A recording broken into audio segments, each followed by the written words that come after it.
மாண்புமிகு பேரவைத் தலைவர் அவர்களே, நேற்றைய விவாதத்தின் தொடர்ச்சியாக நேற்று உரையாற்றியிருக்கின்ற முன்னாள் அமைச்சர் மாண்புமிகு சட்டமன்ற உறுப்பினர் அண்ணன் செங்கோட்டையன் அவர்களுக்கும் அண்ணன் அன்பழகன் அவர்களுக்கும், சட்டமன்ற கட்சியினுடைய தலைவர்களாக உரையாற்றியிருக்கின்ற அண்ணன் ஜி.கே. மணி, அண்ணன் வேல்முருகன், அண்ணன் ராமச்சந்திரன், மாண்புமிகு சட்டமன்ற உறுப்பினர்களாக உரையாற்றிய சகோதரர் வெற்றி அழகன், அண்ணன் ஆர்.டி. சேகர், அறந்தாங்கி ராமச்சந்திரன், அண்ணன் பாபு, அண்ணன் ஐயப்பன், அண்ணன் சின்னதுரை உள்ளிட்ட அவருடைய பல்வேறு விதமான வினாக்களுக்கு என்னுடைய விடையை அளித்து முறையாக என்னுடைய பதிலுரையை தொடங்க நான் இருக்கின்றேன். குறிப்பாக பேசிய சட்டமன்ற உறுப்பினர்கள் சமூக நலன்துறை சார்ந்து சில கோரிக்கைகள், பழங்குடியினர் நலத்துறையோடு அமர்ந்து பேசி முடிவெடுக்க வேண்டிய சில கோரிக்கைகள், அதேபோன்று மொழிவாரி சிறுபான்மை பள்ளிக்கூடம் என்று வரும்போது தமிழாசிரியர் நியமிக்க வேண்டும் என்ற கோரிக்கை இப்போ டிஆர்பியில் முடித்து எடுத்துட்டோம்.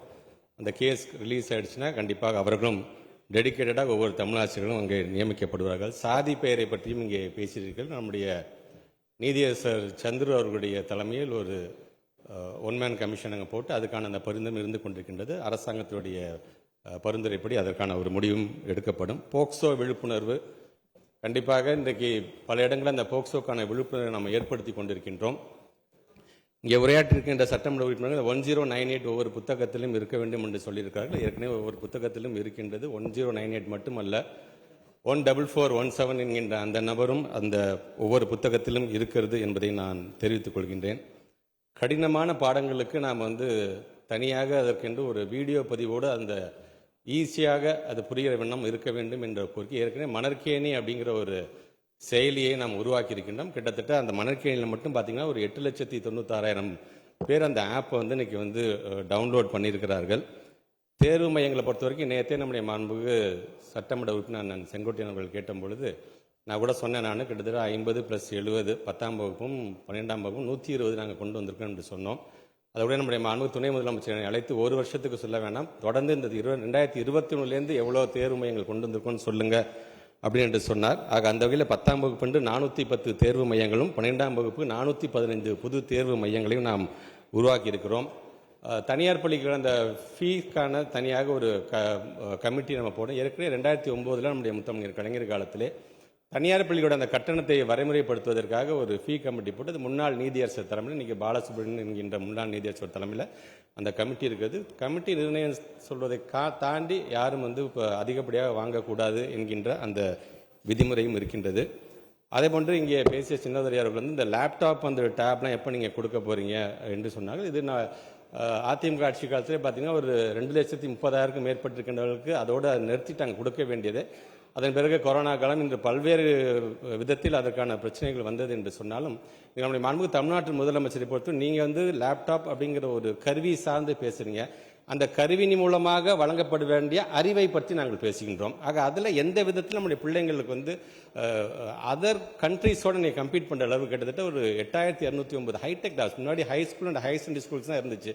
இன்றைக்கி மிடில் ஸ்கூல்லையும் நம்முடைய தமிழ்நாட்டு முதலமைச்சர் எல்லா பிள்ளைகளும் பயன்படுகின்றவர்கள் 8,209 ஹைடெக் ஸ்லாப்ஸை ஏறத்தாழ பார்த்தீங்கன்னா ஒரு 519 கோடி ரூபாய் மதிப்பீட்டில் கொண்டு வந்திருக்காங்க. இது மட்டுமல்ல, இந்த டெக்னாலஜி எப்படி கொண்டு போகிறோம்னா 22,931 ஸ்கூல்ஸில் ஏறத்தாழ ஒரு 415 கோடி ரூபாய் மதிப்பீட்டில் ஸ்மார்ட் போர்ட்ஸ் இன்னைக்கு எல்லாத்துமே கொண்டு வந்துட்டோம். நாங்கள் கிட்டத்தட்ட பார்த்தீங்கன்னா இந்த லேப்டாப் என்று வரும்பொழுது கிட்டத்தட்ட நீங்கள் 8 லட்சம் மாணவர்கள் பயன்படுறதை பற்றி சொல்கிறீங்க. இந்த டெக்னாலஜி கிட்டத்தட்ட பார்த்தீங்கன்னா 45 லட்சம் மாணவர்கள் பயன்படுகிறது நீங்கள் அதை கொண்டு வந்துட்டோம். இருந்தாலும் இந்த லேப்டாப் என்று சொல்லும்போது பொருளாதார ரீதியாகவும் இன்னைக்கு நம்முடைய தமிழ்நாட்டு முதலமைச்சர் அது சார்ந்து அது தயாரிப்பு நிறுவனங்கள் சேர்ந்து அது ஒரு முடிவு எடுக்கப்படும் என்று சொன்னாலும் எந்த விதத்திலையுமே டெக்னாலஜி இதனால இந்த பிள்ளைங்களுக்கு இந்த அறிவு கிடைக்காம போயிடக்கூடாது என்பதில் நாங்கள் ரொம்ப உன்னிப்பாக இருந்திருக்கிறோம் என்பதை இந்த நேரத்தில் நான் தெரிவிச்சுக்கிறேன். பிடி மிஸ் டீச்சர்ஸ் நிறையா நீங்கள் போடணும்னு நீங்கள் சொல்லியிருக்கீங்க. அது கிட்டத்தட்ட 250 பேருக்கு ஒருத்தரா 500 பேருக்கு ஒருத்தரா என்கின்ற விதத்தில் இன்றைக்கு அதையும் நாங்கள் இன்றைக்கி கலந்து ஆய்வு செய்திருக்கோம். அது முடிந்ததுக்கு பிறகு கண்டிப்பாக நீங்கள் சொல்கிற மாதிரி பிடி டீச்சர்ஸ் கண்டிப்பாக வழங்கப்படும் என்பதை நான் சொல்லிக்கிறேன்.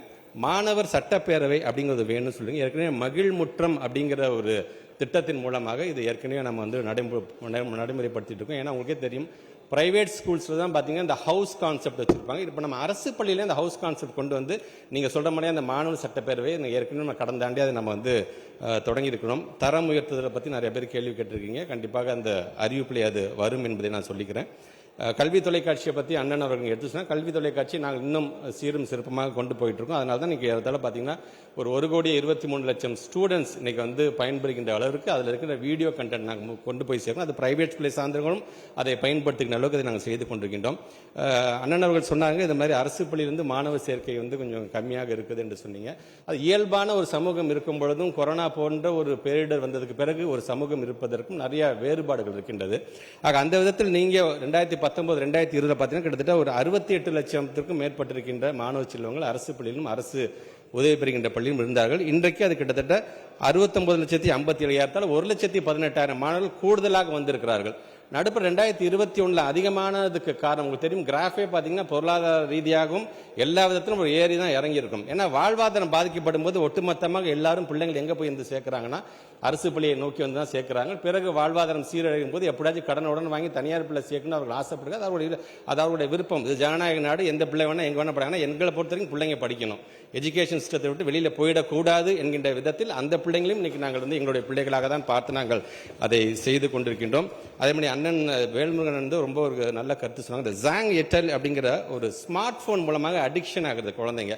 யாராவது பார்த்தீங்கன்னா 54% பிள்ளைங்க ஸ்மார்ட். பிகாஸ் எங்கே ஆரம்பிக்குதுன்னு பார்த்தீங்கன்னா கொரோனா காலத்துல தான். எப்போ நீங்கள் ஆன்லைன் ஜூம் மூலமாக கூகுள் ஆப்பிள் மூலமாக பாடம் சொல்லி கொடுக்க ஆரம்பிச்சோமோ அப்போலேருந்தே பார்த்தீங்கன்னா இந்த அடிக்ஷன் அவங்க 54%. இது எங்கேருந்து இந்த ஷிஃப்ட் நடக்குதுன்னா 9ஆம் வகுப்பு படிக்கக்கூடிய மாணவர்கள் தான் இந்த அடிக்ஷனே ஆரம்பிக்குது. ஸோ அதற்கென்று தனியாக அவங்க சொன்னதையும் கருத்தில் வைத்துக்கொண்டு இந்த ஸ்மார்ட் போன், ஏன்னா 2 நாட்களுக்கு முன்பாக நம்முடைய மாண்புமிகு அமைச்சர் நான் பிடிஆரோட பேசும்போது ஆஸ்திரேலியா போன்ற இடத்துலாம் சோஷியல் மீடியாவுக்கு நிறைய தடைகள் வந்திருக்கு. 14 வயசு பிள்ளைங்க நம்மளும் செய்ய முடியாதா என்று சொன்னார்கள். இது ஒரு மாநிலம் சார்ந்து எடுக்கக்கூடிய முடிவு அல்லது ஒரு நாடு சார்ந்து எடுக்க வேண்டிய முடிவு என்று அவர் சொல்லியிருக்காரு. அது டெக்னாலஜிஸ் நிறைய அதில் இன்வால்வ் பண்ண வேண்டும். கண்டிப்பாக அதை நாங்கள் உற்று நோக்குவோம் என்று. ஏன்னா அரசாங்கத்துடைய கன்சர்ன் என்ன, மாண்புமிகு தமிழ்நாட்டு முதலமைச்சரோட கன்சர்ன் என்னங்கிறதை காட்ட வேண்டியது நம்முடைய மிகப்பெரிய ஒரு கட்டாயம் இருக்கின்றது. செய்திகளை உடனுக்குடனும் துல்லியமாகவும் தெரிந்து கொள்ள சப்ஸ்கிரைப் பண்ணுங்க.